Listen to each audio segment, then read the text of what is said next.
On dit qu'une solitude choisie mène à la sagesse et qu'une solitude imposée amène à la folie, à la destruction. Quel est le nombre de super-vilains qui commencent à l'être à cause d'une solitude ou d'un rejet de l'autre? Et quel est le nombre de super-héros qui sont seuls? Dans les moments où elle nous est imposée, il est difficile de la comprendre. Elle se confond souvent avec la tristesse qui s'empare de nous et laisse un goût âcre dans la bouche. Alors, suivi de la colère d'être seule, de l'incompréhension, elle peut se transformer en quelque chose d'encore pire, le désespoir. Le désespoir de ne plus être, de n'exister pour personne, de disparaître simplement.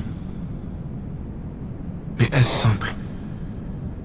Ou est-ce que cette disparition est si complexe à comprendre qu'il faut l'avoir vécue au moins une fois dans sa vie pour en cerner tous les aspects?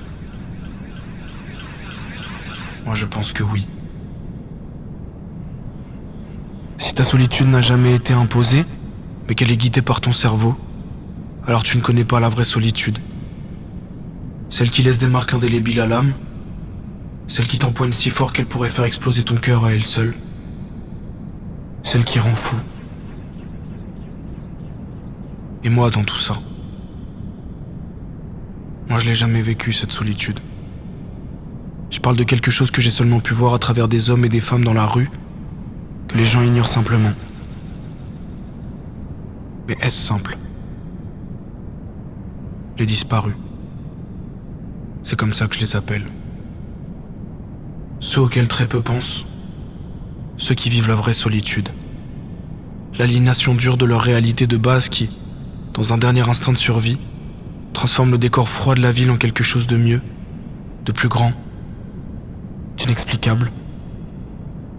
Juste la folie, née de cette solitude imposée. Et les gens les prennent pour des fous, moi je les prends pour ce qu'ils sont, des abîmés, des blessés de guerre.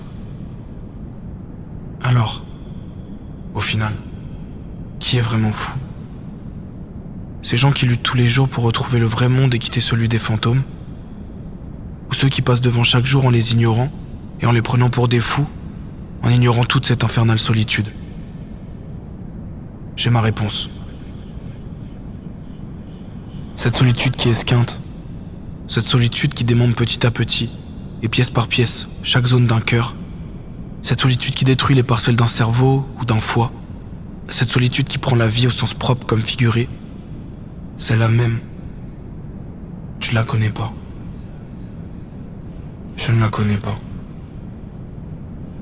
Mais chaque jour tu peux décider de la voir ou l'ignorer et, si tu l'ignores, alors tu participes au désespoir des hommes qui en souffrent et tu transformes en fantôme ces humains.